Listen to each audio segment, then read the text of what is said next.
all the time, and your mind didn't see the sign. Now you will see, in case you will be. Hey, what's going on? Composing Gloves here, and today we are going to do a 2-5-1 chord progression. You've probably heard of it. If you haven't, you've totally heard it before, you just don't know what it's called. I'm going to play it for you. It's really, really cool and contains some very important properties. This can be potentially one of the most useful chord progressions you ever learn. Besides like the 4-chord pop song, this is right up there with just as popular, only it's sort of jazzy. I have a little improvisation section. So really quick, let me play it for you. I'm going to play the whole thing. It's not really mixed, just some general stuff. It's sort of a house type tune. So here it is.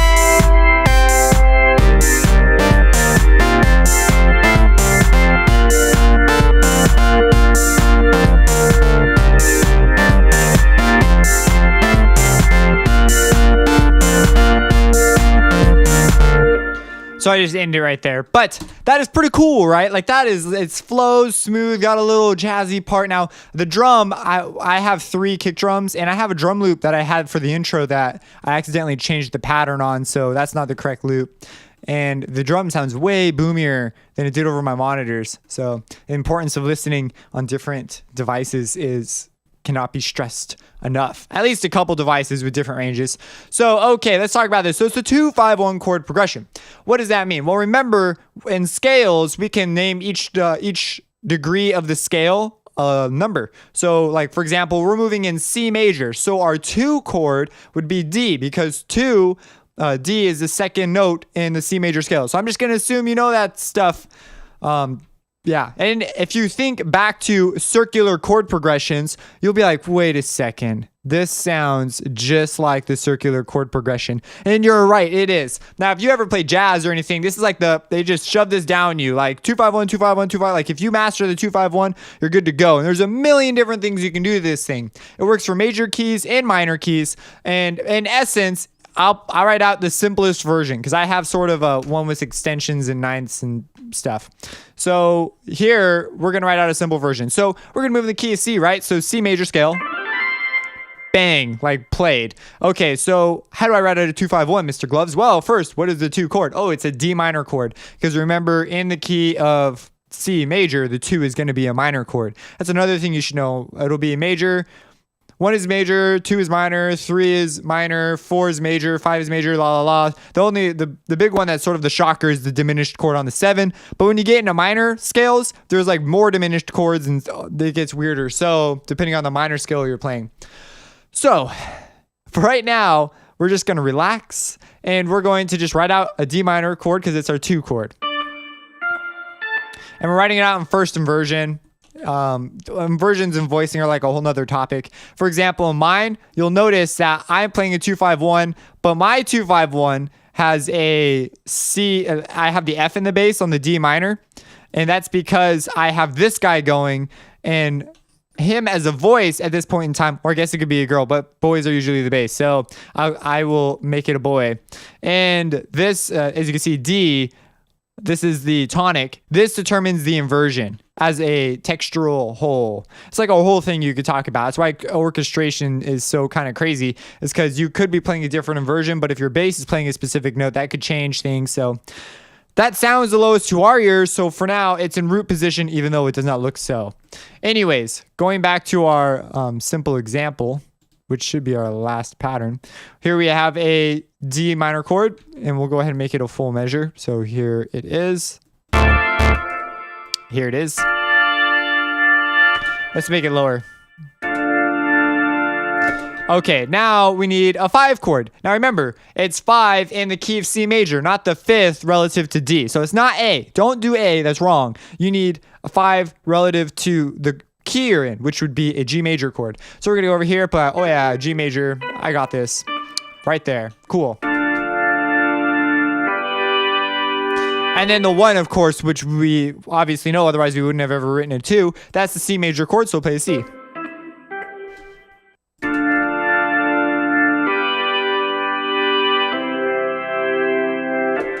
And that is the 2-5-1. Like, that's it in a nutshell. There is something very interesting happening here. Before I get into like crazier things you can do with this, most of them are textural, and I tossed rhythm out of it quite a bit because just rhythm in general, you can get so crazy with rhythm. Just go nuts. Just have fun. So what's so crazy about this, Mr. Gloves? Well, think about it. This is like the chord progression to switch keys. This is the secret right here.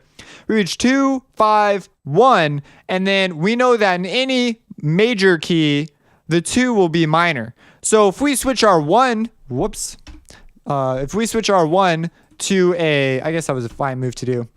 If we switch our 1 to a minor chord, it will now be the 2 to some other scale. And guess what that will be? Well, here, let me do it real quick to show you. So bang, minor. So here's our major. We go minor, which is the move I pulled in the track. Why it was so smooth this is exactly what I did. So we went major, then we went minor, bang. Now that's the 2 chord. And now we need the 5 chord. But first, if this is the 2 chord, then what's the 1 chord? And so you think back, you're like, okay, major scales. Major scales, it's a major second for the first interval. So if this is a 2 chord, that means that whatever note it is, it's got to be a major second down. I'm saying it like this because I want it to be real clear in your heads how to sort of think like this. So you play it and you're like, what is a major second away from C? Down, going down. Oh, that's a B flat. So guess what? Now you're in the B flat major scale. You have 2 flats. And so now we can begin to do something. So like, oh, okay. So we go down. Now we're in B flat major. Okay. So if that's the key we're in, so we have C minor. So we need the 4 now. And so we're like, oh, we think about this and oh, whoops. I skipped a step. Okay. So one way when you're doing this particular move, you could think of it as the 5th, which in B flat would be an F, right? It would be the F. However, I tend to think of it in 4ths when I'm making a move like this. So I just happen to know something I realized as I was improvising on the piano was that whenever you pull a move like this, the 2 chord, whatever the 4th was in your previous key, that will be the 5 chord in because everything shifts down 1 step. So it was a 5, it's now a 4. If it was a 3, it's now a 2. So it will be the 4 chord. So I'm already moving in this key. So for me, it's more convenient to think of F as that. So when I get here, I'm like, oh, I'll play the 1, I'll make it minor. Then I'll play a 4th up from that 1, which would be F. I hope you're following this. An F chord. And then I'm like, oh man. And then B flat, because that's the 5th. By this time, I've like thought about it and I'm like, oh yeah, B flat major. And so now it flows quite nicely. However, you can choose to think of this as a 2 and then this is the 5 and this is the 1, which is, the chord progression. I'm just telling you another way to think about it just from the product of practicing. I've noticed this. So, okay, let's play it. Let's play it in context. Let's play them both, right? Okay, so let me drag this out. Okay, cool.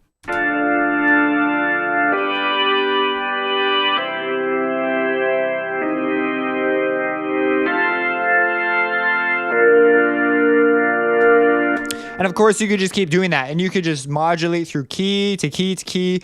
And it also loops quite nicely, which is another thing that's pretty cool. It's great for improvisation. Now let's talk about some other things you can do to this chord progression. One of them is you can add 9ths and 7ths. So, and there's like, you could name the chords. It starts getting really crazy when you start naming chords. So let's just look at these. Okay. So I moved the D up here because of the voicing decision that I had made, because I want this to be more of a textural color than I do as a bass instrument, if that makes sense. So when you're writing your pads can serve the function of both, but they're usually there to fill up space, to create an atmosphere. Their purpose serves to create harmonies, make it more interesting but not overwhelming. That's generally the role of a pad sound. So my bass sound, bass serves usually to create either a rhythm, to create a melody of some kind, or to establish an inversion to create backbone for your harmony. Well, here, I kind of do a bit of the rhythm and backbone thing, and it establishes the inversion. Now, I might be saying, whoa, what about these notes up here? Does that mean we're like shifting inversions? Like, whoa, inversion. Yeah, I know, it's pretty intense. And the answer is no. These are just chord tones. They just emphasize this root note, so they don't. So whenever you see arpeggiations or riffs like this, it's simply just establishing the chord, the root note. So okay, it's not like that crazy. So we have this, and you see I go D and then look at G. Now D is the lowest note here, so this is a little bit of a weird situation, but it's also kind of being a melodic bass at the same time, melodic rhythm. So I've got this weird pseudo crazy looking bass thing. I mean, when you listen to it, it sounds really simple, but when you like try and analyze it, it's like this crazy thing. That tends to be the way some music just works out to be. So, some of it's, you got to feel what you're writing. But that's why, if you're wondering, that's why that's up there. So these notes, I notice here in the D, so we have D, F, and A, but then I have a C, which would happen to be the 7th.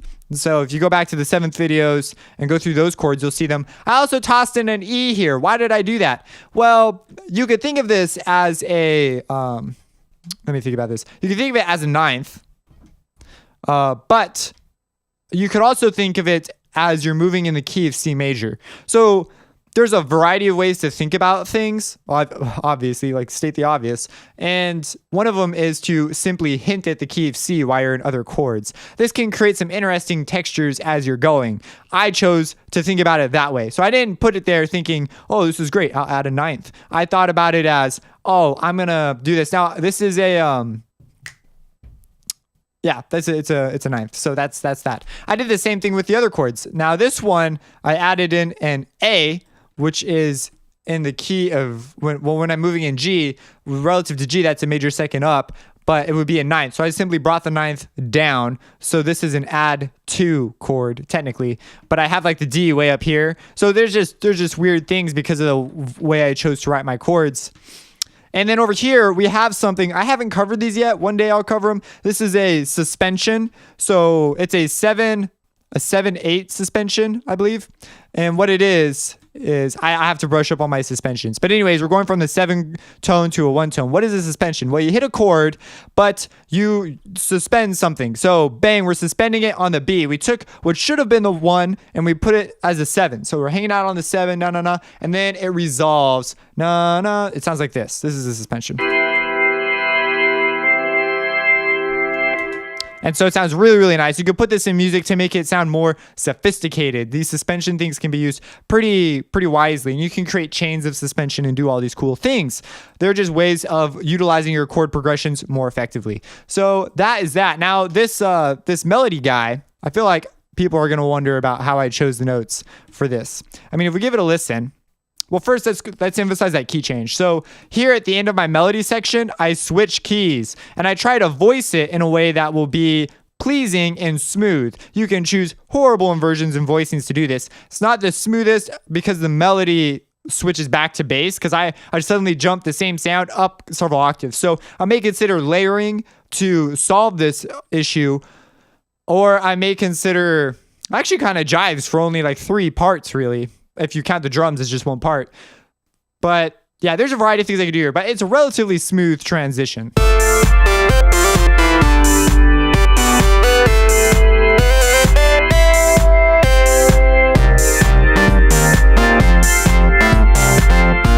Yeah, so and as far as the form goes of it, it sort of calls for that at that moment. Like we've really arrived. So that's a good example of when everyone just feels it right there. Like that's a good feel it moment. So anyways, that's the key change. And you now comprehend what I did here. Because now I've just taken C. We literally did the exact same thing I did over there, only I have the 7ths and stuff, which I did change the quality of some of these chords a little bit. Like I changed the C minor to a C. As you see, I'm using the, what is this? The diminished 7 chord, minor chord, diminished 7. It's the minor with a positive 7 on top. I don't even know. Okay. I got to think about my 7 chords, but it is a 7 chord of some brand. Remember when I was talking about using 7 chords, how they just sort of happen? You you just use them, or you deliberately go out of your way to use a specific kind of seventh. So I could brush up on my sevenths. Big deal. Okay, moving on. So these scales, these scales. So how did I pick the notes? Well, I know I'm moving in the key of C, and I picked chord tones. Remember the video about phrasing and motifs and stuff? So here I knew it was going to be an improv. So I knew I was going to be more free rhythmically to make decisions about how I wanted things to roll out. As long as it followed the chord progression, I knew I was going to be good. Now, there's a couple things I use here. For example, I use neighboring tones, which we haven't really talked about. And I use, like this, for example, would be a neighboring tone. Because a real quick definition of a neighboring tone is whenever you have a note and then there's another note that neighbors it. It could be chromatic or diatonic, and then it comes back down. So the note, it emphasizes the note that you're playing. So this note doesn't draw attention to itself, it draws attention to the G. So that's called a neighboring tone. And there's another one called a passing tone. That was the other one. Passing tones are whenever you go, and there's a couple other things in here that I just didn't talk about. Passing tones are, you have tone 1 and tone 2, and you use motion to make the transition from tone 1 to tone 2 smoother. It could be diatonic or chromatic. Typically, as when you start out in your beginning, it will be chromatic. Also, this has a slide function, I believe. I forgot if I have portamento on the sound.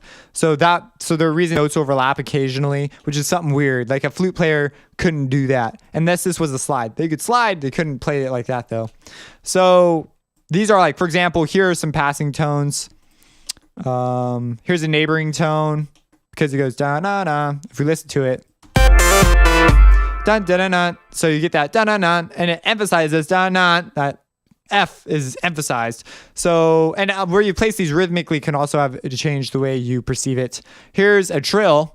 So that's like stuff that I just grew up knowing from marching band. Like I played trills all the time. Trills just when you go from one note to the next closest note. Those can also typically, they are diatonic. I believe they're diatonic. That might be chromatic. I'd have to go look that one up really fast. But anyways, I'm sure one day when I'm like giving a video on trills, I will be more solid on my facts. But it sounded nice there. And I was like, okay, that's a half tone. So I didn't have to think about it because the diatonic was also chromatic at the same time. So I didn't have to test it or anything. So yeah, those are the melodies. Here's D minor. So you can see there's D minor, but I have a few unusual tones. Mostly this G, but that also, I could choose sevenths too because I have additional extensions. So I might choose extensions as the notes in my melody as well because I know they'll fit very nicely.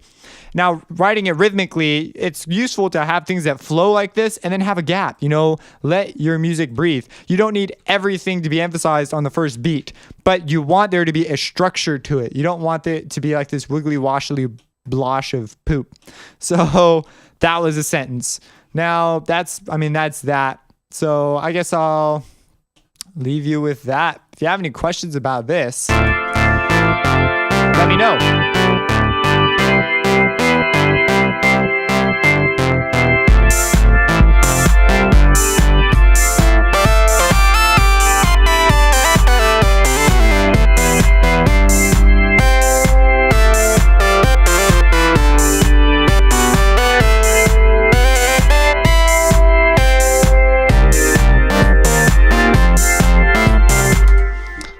Have a blessed day. Chromatic scale is easy peasy, lemon squeezy, jazzo mazzo. So what's the deal with chromatic scale? What is that? And it's a big word. Chromatic. Chromomatilicio. Chameleon. So what is the chromatic scale? Chromatic scale is every single note. You see that? That's chromatic scale.